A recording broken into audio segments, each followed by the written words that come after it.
It's time to accelerate. Hi, I'm your host, Andy Paul. Join me as I host conversations with the leading experts in sales, marketing, sales automation, sales process, leadership, management, training, coaching, any resource that I believe to help you accelerate the growth of your sales, your business, and most importantly, you. Well, hey, thanks for joining me here today. As everybody knows, you're Evan Carmichael. For the people that are listening after the fact, my guest, Evan Carmichael, blogger, entrepreneur, supporter of entrepreneurs, a great way, creates and curates a ton of valuable information every day. It's practical, it's useful, it's inspirational, motivational, and I think his particular genius is how he presents this information for the reader to make it easy to consume. So, Evan, welcome to the show. Thanks, man. I appreciate that intro. I want to bring you everywhere with me now. Okay, yeah, for a small fee, we can arrange that. So, take a minute and sort of fill out the introduction. You know, where'd you come from? Where'd you start? How'd you get to where you are today? Sure. Growing up, I thought I wanted to be a banker. My high school yearbook says where you're going to be in 10 years. It was a VP at a bank. That's where I thought I was going to be. Didn't have any entrepreneurial kind of influences in my life. And in university, connected with two entrepreneurs and had one of the toughest decisions ever in my life, basically deciding between taking the $80,000 to $100,000 jobs at the investment banks that I thought I always wanted to do versus starting the business and making $300 a month and eating beans for lunch every day and struggling. So I made that tough choice and became an entrepreneur and had some success with that company. So what was that company doing? It was biotech software. There were two partners who had started the company. I joined as a third owner, and my job was to do the business side of things. They wanted to cut code and put out great software. They had the company for a little while and just wasn't taking off. And I joined to help sell, help get biz dev going, help get in the media, help build a brand. And in 3 years, we went from, living below the poverty line to having NASA and Johnson & Johnson and customers in 30 countries and being acquired. And then I left that, went into venture capital for a bit. Sure. So before we go on, though, I mean, what did you do? How did you help them get customers so quickly? So at the start, I sucked. We all do. No one's a natural. Right. Sure. I didn't have a plan. I just felt like I'm in business, so I was studying business at school. I can do this, and I tried everything I could think of and just basically failed. And told my partner I quit, and that was maybe the worst day of my life.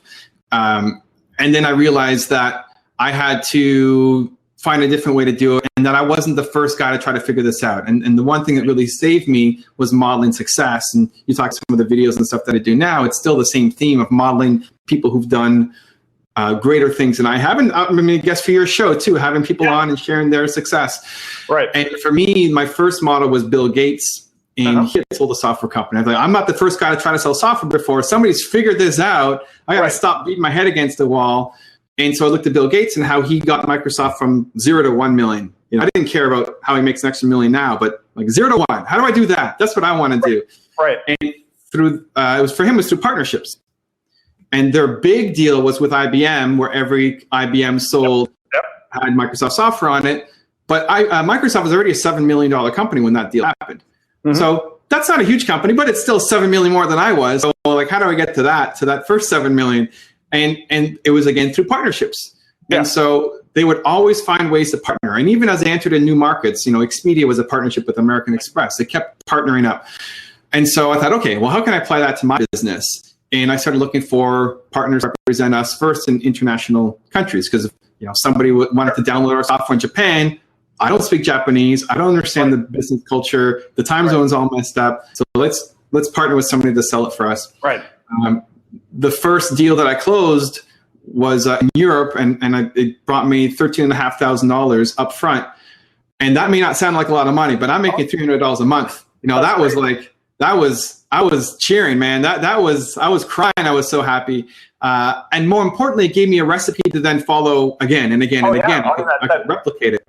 Yeah, learning to build your business off your customers' money is a good way to do it. Right, and so I kept partnering up with different people, forming international distributor network to represent our brand and our software. Then at the same time, establishing my partner as a thought leader and getting him recognized in the media, getting him interviews, getting him exposure. Science was my worst subject. So I dropped science in high school as soon as I could. So I didn't really understand at a technical level what our software did. Right. I could explain it at like high level, but I couldn't get into the science of it. And so my job was partly to then expose my partner as this leader, this expert, and get him featured, because you can get a lot more sales out of, having a cover story talking about you as opposed to taking on an ad. And so those two things were the main things that I focused on. How do I get media? How do I raise awareness? How do we get people to know us and the people behind it? I know we're talking about personal branding, so that might help. Right. And then also establishing the distribution network, getting partners, realizing we don't have to do this one at a time. The media is not like, it's finding ways, how can we reach thousands of people at a time instead of one-offs all the time? And that helped explode the business. And in 4 years, got acquired and moved on to other things. So how'd you get from there to where you are today?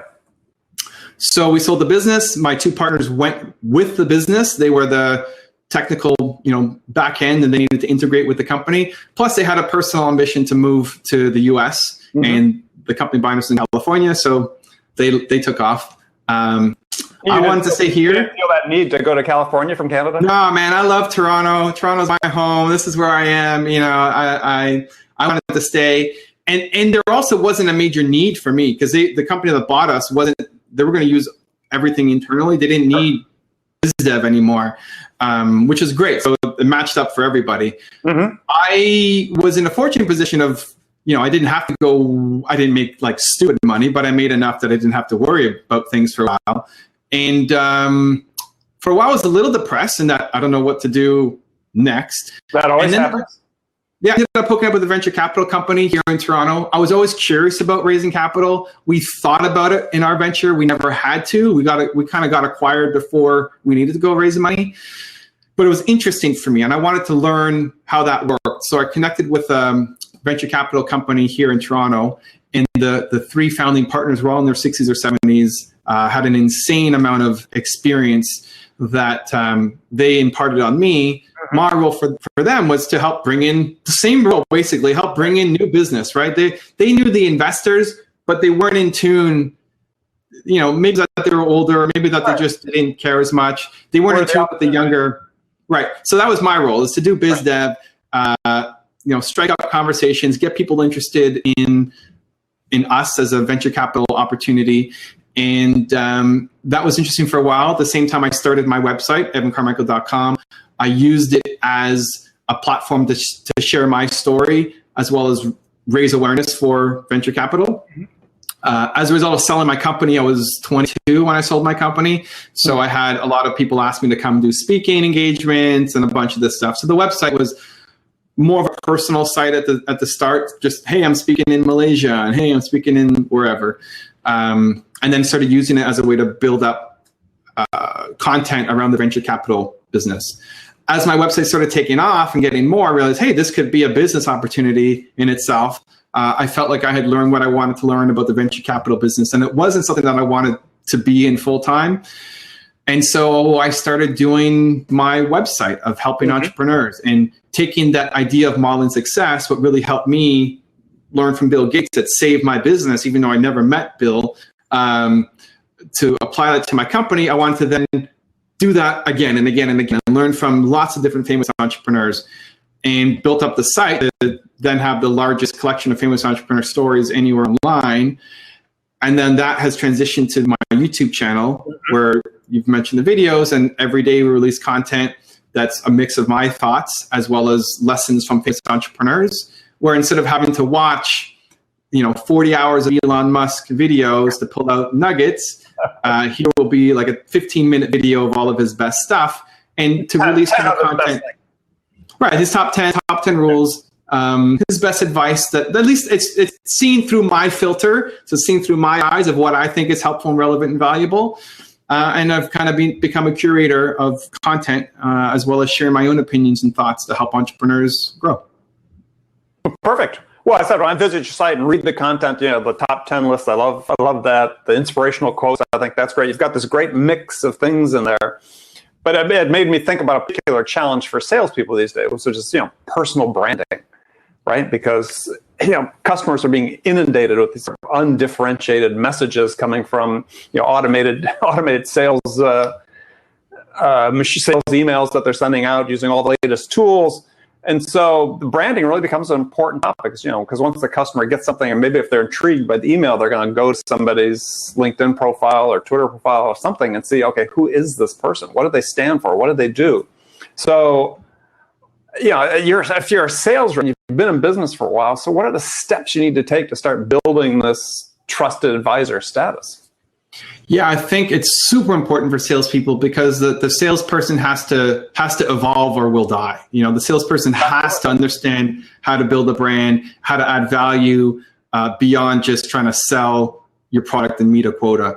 Just like everybody. I think it's what's that? Like everybody else, absolutely. Like yeah. So what do you do to stand out in front?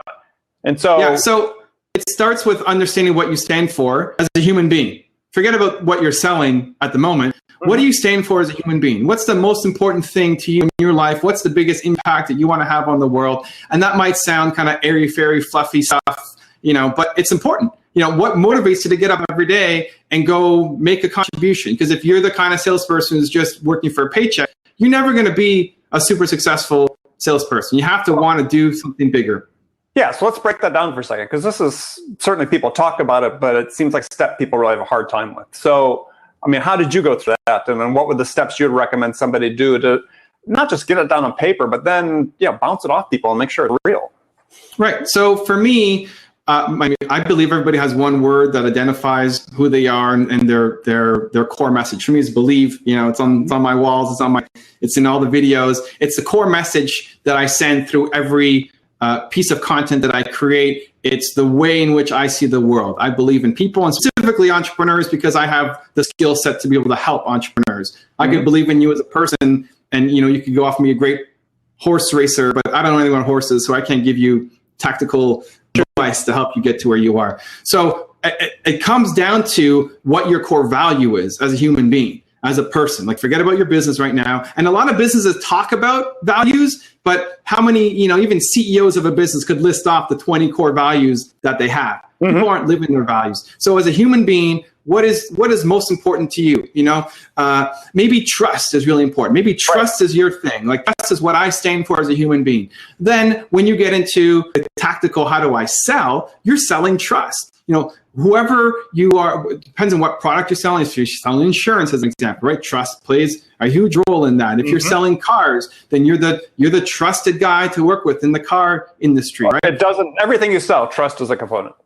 It could be, but believe is too. I could be the believe car sales guy. I could be the comms car sales guy, right? Whatever the value is that you hold most dear to you. Right. That's what you want to funnel through all of your sales and marketing and strategies. And often that can fit within a typical sales structure. Like, you're off selling whatever product, it can typically fit. Sometimes it doesn't. And that may be a situation where you're in the wrong company and you have to move to one where you're selling stuff that does fit more congruently with who you are as a human being.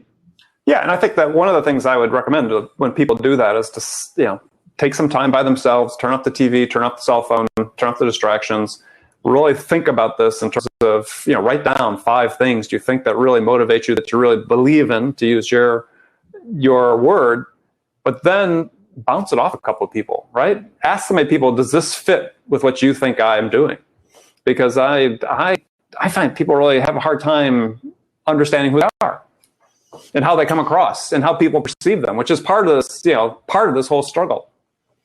Yeah, so for me, my take on that is I think a lot of people aren't very self-aware. I think some people are. When I ask people to come up with the one core value that represents who you are, some people bang, they know it, they got it, no problem.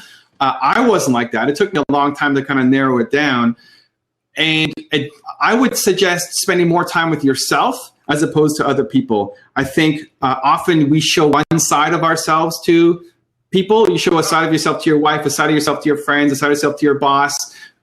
And we play into their expectations. Your boss wants you to be a certain way, so you act like that. Your wife wants you to be a certain way, so you act like that. And there are very few people who actually know you for who you are, where you're truly naked in front of them. Very few people. And so when you're coming up with what is core to you, you want to look inwards much more than living up to somebody else's expectation of you, because that's never going to be the right thing, right? And so how I find it easy to explain people and guide people through the process is think about not just who you are now, but who you've always been and who you always will be. Think about what your favorite book is, your favorite movie. Think about your favorite professor in school. If you're married, think about why you love your husband or wife. Like, there's a common theme connecting everything together. For me, my favorite movie is Seabiscuit. I don't know if you know it. It's about this racehorse. Yeah. Absolutely. I've seen it like 30 times. Love the book. It's a super cheesy movie. I cried during it. You were supposed It's about belief. Right. There's a racehorse that nobody believes in, the jockey nobody believes in, an owner nobody believes in. They all band together and somehow make this thing happen. And that I just love. And, when I was growing up, my parents always told me I was a Carmichael. My mom's last name is Castrilli. And I could do anything. And I try to continue that tradition to my son to say, Hayden, you're Hayden Carmichael, you can do anything. And they've never been able to give me kind of practical information on how to grow a business because entrepreneurship is not their skill. They made me believe in myself. So this is something that it's a constant in your life. It's not a New Year's resolution that this year I want to be more grateful or whatever it is. It's something who you actually are and always have been and always will be. That's why it's a core value. And the more you can tie into that, I attract people who love belief. Mm-hmm. And the people who hate it, like, stupid believe. And that's great. They self-eliminate. Right. If you're selling, you can't sell to everybody, but you need a way to differentiate yourself and stand out. Okay. So as an example, I run a salsa dance company here. It's an investment that I made and recently acquired this business. So $500,000 business selling salsa classes. Right. We don't sell salsa. We don't sell dancing. We sell family. Right. We sell community. We sell fun. So it's not about learning how to be the best dancer. It's about coming, and this is the best part of your week because you have a life that you hate and you have no friends and you're coming out and this is like, you hate your boss. This is the best day of your week. And so understanding that is why it's the biggest salsa dancing school in North America, because most people are selling the steps and here, you could be a great dancer. Most people coming don't want to be a great dancer. They're just looking for an escape from their life. Having fun, right? And that's what we sell. We sell the community, we sell the family. And so understanding that lets us become the biggest in the industry. So not everybody wants to be part of a family. Great. Like, those people will never sign up for our school.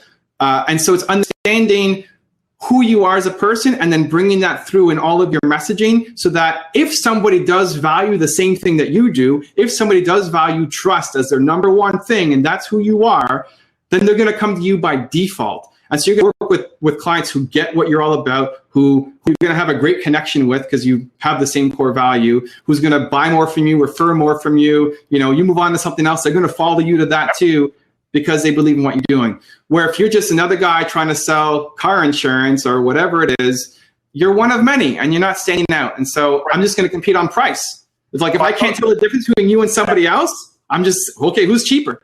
Yeah. Give me a reason to care. Or if you can't give me a reason to care, we're not going to buy anything right now. We'll come back when we meet somebody who does give us a reason to care. So, which is, in sales, the studies coming out saying that 60% of qualified opportunities in the pipeline, the business to business world, go to no decision, right? Because no one's given the reason to care. Right. So once you've got that core belief, then how do you start translating that into a public persona, that you're going to use? So it's, on your LinkedIn profile, Twitter profile, wherever. What's the first steps you recommend people take? The first step is coming up with your foundation story. So tell me why this is so important to you. Tell me why you care so much about this. On your website, there needs to be your story, your picture. Ideally a video if you can get in front of a camera. Salespeople, have a higher ability to be able to do that than maybe more introverted people who aren't great at sales. But tell me your story, because so many people hide behind a corporate website. And then again, you're vanilla, you're boring. I don't care about you. This especially is relevant to the more entrepreneurial kinds or the more kinds of salespeople where you have some control. You can create your own website. You can create your own presence. You can decide what goes on the flyers that get sent out. But even think about what's on your voicemail. What's the message when people call you up? What's on the voicemail? What's on your LinkedIn profile? What's on your Twitter profile? What kind of content are you producing and sharing? If I'm a salesperson selling trust, my content should be about trust. Mm-hmm. And I should be attracting people who like a trusted message, even if it has nothing to do with buying whatever product that you're selling. And when they're ready to buy, you're going to be the first guy to come to because they're already liking your stuff and coming to you anyway. A lot of the people who follow my stuff aren't entrepreneurs and they don't want to be entrepreneurs. Oh, sure. Right. They just love the message of belief. Right. And if they ever do decide to become entrepreneurs or they know friends who are entrepreneurs, they're going to share my stuff. And that's what you want. You want to be producing stuff through your bio, through videos, through social media, through websites, through interviews with the media. That appeals to people who aren't just potential customers, but could refer customers onto you because they love your message. Right. So the basic salesperson, though, isn't going to sit down and write a blog, probably. Right. So how do they, what do you recommend for them in terms of how they go out and begin, as you did, to curate really interesting content? Okay, they've identified what their core belief is. How are they going to do that? I mean, the thought that a salesperson isn't just going to write down and sit down a blog, well, maybe they should. Everybody should be I'm not saying they shouldn't, but I'm just telling you what the reality is, right? Right. Well, I mean, and the reality is the guys who don't may not have a sales job.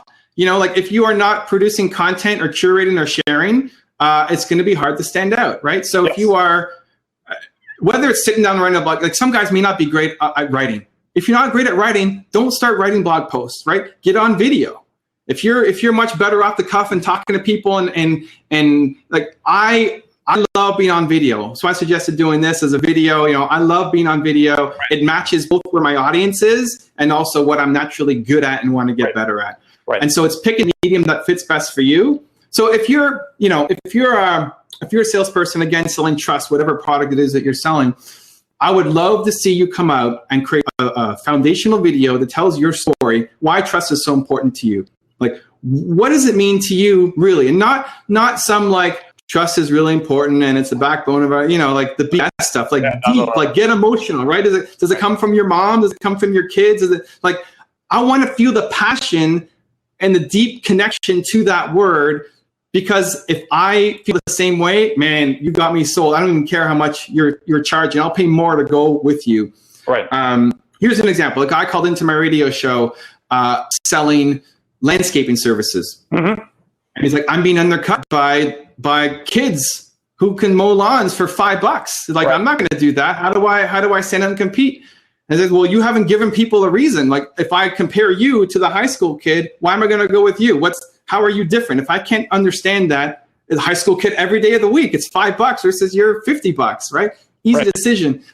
And I asked him why he started this business. And he said it was because when he grew up, his mom really cared about lawns and take care of the garden. He would help her every day. And that was his connection to her. And every time he goes to a customer's house, he treats their lawn like it's his mother's lawn. Mm-hmm. And him telling that story makes me feel like this guy cares, right? Mm-hmm. And it's not, the high school kid might make a mess and might step on my flowers and might, not really care. But this guy I feel like is going to care. And I will pay more to work with him because he told me his story. And it's much more than just the features that you're selling and the price points, right? Those are important. But if you can sell at the core level, if you can connect with me on an emotional level first, then I'm much more likely to buy from you and be less sensitive to pricing. Because price is always going to be an issue. But if you can't make me feel emotional, then it's going to be the most important issue, which you never want to get to. Okay, so let me ask you a question in the context of really one of the toughest challenges sales reps have today. Increasingly, in such the technology business, sales is being specialized. There's inside sales reps whose job is purely just to get somebody to agree for the next meeting. So they're the ones sending out this emails and making phone calls, 50 phone calls a day and so on. How do they do that? Okay, they work their LinkedIn profile and so on and so forth. But when they get that first person on the phone the first time, or what's in that email message that they need to be able to say to capture the attention of somebody based around their core value? And you're talking about, like, I'm just giving this list of people that I need to call up on from corporate headquarters? Yeah. I would, if we don't have anything tied to that individual, like obviously the more you can customize it based on knowledge about that person, if they have kids, interests, whatever, the better. If you can't do that, then I would tie it to what I feel is a match between my core value and the company's core value, like what this business is trying to accomplish, and leading with that. So I want to lead with something that I can feel personally connected to and attached to, but I need to put it in the context of the company as well, because they have some kind of interest in the company because they've expressed an interest, right? They've signed up to download something or whatever. They're on my list somehow. And so I try to tie that to the business somehow. And it's as in all sales, is going to be a numbers game where you're not going to be able to hit everybody with a message that, if you try to hit everybody, it's going to be a vanilla, boring message that won't connect with anybody. Right. So you could give, it is a problem, but it's also not like, the message that I put out is appealing to some people and it's not appealing to others. And which is fine.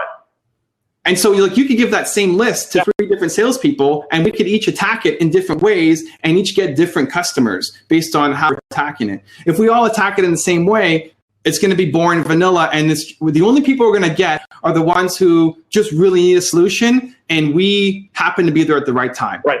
And that sales is about timing. There has to be a need. There has to be a project. They have to have the budget, and you just being there magically at the right moment. That's a lot of the sales too. And so anybody can pick those up just by being persistent and being there at the right time. The other ones, the more value-based, relationship-based, like my goal is I want to get a customer who then wants to stay with me for life, who loves what I represent and I'm all about, who then will refer tons of clients to me too. Because those guys who just have a need on that spot moment, they're often not the best long-term clients because you still need to build a relationship with them. And you may not share similar values. And there are clients that you get that you connect really well with, and others that like you struggle with them and they just don't get it. And they may be a great fit for another salesperson who does fit them really well. So I would be infusing. So if it were me, I would be infusing my message with believe. So I'd be talking about how much I believe in them and what they're trying to do, or if I don't have that information, how much I believe in what my company's trying to do, or whatever better promise or better future I can create for my client. That's what I would try to do. Choose it with belief. You might put it with trust, and the other guy might put it with peace of mind, or the other guy might put it with calm, and the other guy, like just infuse it with your own style, provided that you have the freedom, because a lot of times you don't even have the ability to edit those emails. It just goes out and somebody is calling in, Well, they want you to personalize them, but you have to have the time and you have to know what you're going to personalize it with, as you said. So, right. And so like you could have it out, you can include a link. Can you include a link out to your website that shows why you care so much about this, like why this really means something? Because especially for someone who's good on video, an email can be hard to get your message across. So a link out to a video where you are passionately talking about what you're doing and why it means so much to you is awesome, right? Like put that in, send it off, and that helps build a personal connection. I have a lot of people who write into me or who recognize me on the street or send me messages, and they feel like they know me, even though I have no idea who they are. Zero clue, but they're reciting stories that I'm telling, and they feel like they know me, and that's sharing authentically and talking about my stories. I've shared a lot on the YouTube channel about personal struggles and what I'm going through at the moment and what I've had to go through. And by sharing that, it builds trust, and people feel like they know me, like me, want to do business with me. And so that's what ideally any salesperson is doing as well. You start with your foundation story, whether it's a video or a blog post or however you want to put it up, and then you're creating consistent content that you can lead people to, and ideally get to the point where you are attracting people to your business or to your, to call you, so that you don't need a Rolodex coming from head office, right? Because you're producing so much gold. Content is the new marketing that people come in and they want to work with you. Yep. Okay, perfect. So great information for the audience, for people listening to the show, sales reps, sales managers, entrepreneurs. So now we're going to the last segment of my show where I've got some standard questions I ask all my guests. Let's do it. So first question is, hypothetical scenario. You've just been hired as the new sales leader at a company whose sales are completely stalled out, and senior management really wants to get unstuck in a hurry. So what 2 things would you do your first week on the job that could have the biggest impact? I would come back to figure out what we stand for as a company. And then I would create an epic piece of content that people want to share. That wasn't just advertising, but that I got value by looking at that piece of marketing, whether it's my video or an ad or a story. that promotes my business, but I get value by looking at it and reading it. Excellent. Oh, great answer. I love it. All right, some rapid fire questions. You give me one-word answers or you can elaborate if you wish. First one is, when you personally are selling, what's your strongest sales asset? I think I know the answer, but give it to me anyway. Belief, man. Belief, passion, fire. I had to ask it. Fire. Spit fire. All right, so who's your business role model? I have a number of them. I think my parents started me off, and more so in terms of just values, how to treat people, being nice, how to be a human being. Bill Gates became my first business role model. My favorite entrepreneur is E.P. Giannini, who is the founder of Bank of America. Yep. Most people would think a banker. How is a banker your favorite entrepreneur? But he bet on Walt Disney when nobody believed in it. He bet on the little guy. He gave out loans based on a handshake and a look in somebody's eye. Imagine a banker saying, "Hey, give me a loan based on a look in my eye and a handshake." That's not happening. So he was the belief banker. And from there, lots of people, like I look up to, I think you can pull from everybody. I think you can pull from Donald Trump, you can pull from Kanye West, you can pull from Bill Gates. And you may not like everything that they stand for as a human being, but there's one thing in them that can help you. And the goal is not to be Donald Trump, but to be the best version of yourself. Yeah. And you can learn something from him to get there. Okay. So along the same lines, what's the one book every entrepreneur should read? My favorite book is probably the 4-Hour Work Week, Tim Ferriss. That shaped a lot of my thoughts on time management and delegating, and that helped me at a certain point in my business. My second favorite book is called Radicals and Visionaries, and it's not in print anymore, but you may be able to find that old copy of it. It's put up by Entrepreneur Press, and it shows the stories of famous entrepreneurs in like 3 or 4 pages. Every morning I would just read a different story. This is kind of before YouTube days. I just read a story and just get inspired to have an environment where I felt like these people were around me. And I'm sitting in the room with Martha Stewart for 10 minutes, and it just made me break out of my comfort zone to try new things and have more confidence. All right. Here's a tough question. What's your favorite music on your playlist these days? Favorite music on my playlist. I have a Believe playlist. The song that I just added was super old school, was Back of the Bus, Pete Seeger. Pete Seeger, yeah. Yeah. And I got in a fight with somebody because they said it sounded like Raffi. I'm like, this is a revolutionary song, man. Raffi, you're killing me, man. And I had to explain the lyrics. That's what all this meant. Like, you have this white guy standing up for black people in an era where that was not cool. And man, I have mad respect for Pete Seeger. I've got Eminem on there and a bunch of songs, but that was one of the most recent ones that I added. All right, we've got kids, so maybe you have Raffi on there as well. No hate on Raffi, but it's not Pete Seeger level. Come on, man. Oh, when my kids were young, there was a Raffi song that was stuck in my head for months. Eight little piggies or 8 piggies in a row, whatever it was. Don't get it stuck in my head, Andy. So what's the first sales activity you do every day? I review the comments on my YouTube video because my community is my sales tool. I respond. I'm the only YouTuber of my size that I know of that still has response to every single comment, myself and my team. I've scaled the people who work on my team to respond to YouTube comments. Right. Because the community helps foster growth. Right. And just by saying thank you and acknowledging them and listening to them, that creates activity and buzz and momentum and word of mouth and referral. So it's not, the sales isn't, hey, can you please share this or buy from me now? And for the salespeople kind of listening to this, all of those interactions, those should be daily. You should be reaching out to the people who you've helped and the people in your community and just being an asset without trying to sell anything. Because if they see you as that asset, then they're going to come back when they have an opportunity for you and refer you, and always be thinking. Like, you always want to stay top of mind. That's how you get the sales minutes. So every day you should start by doing things to help somebody else. Excellent. All right. Well, I want to thank you for being on my show, Evan. And for people who want to find out more about you, I know your audience can, they're watching, but for people in my audience, how can they find out more about you? You know what? Just Google Evan Carmichael. My website will show up, YouTube channel, Twitter, whatever your fancy is, I'm there. All right. Excellent.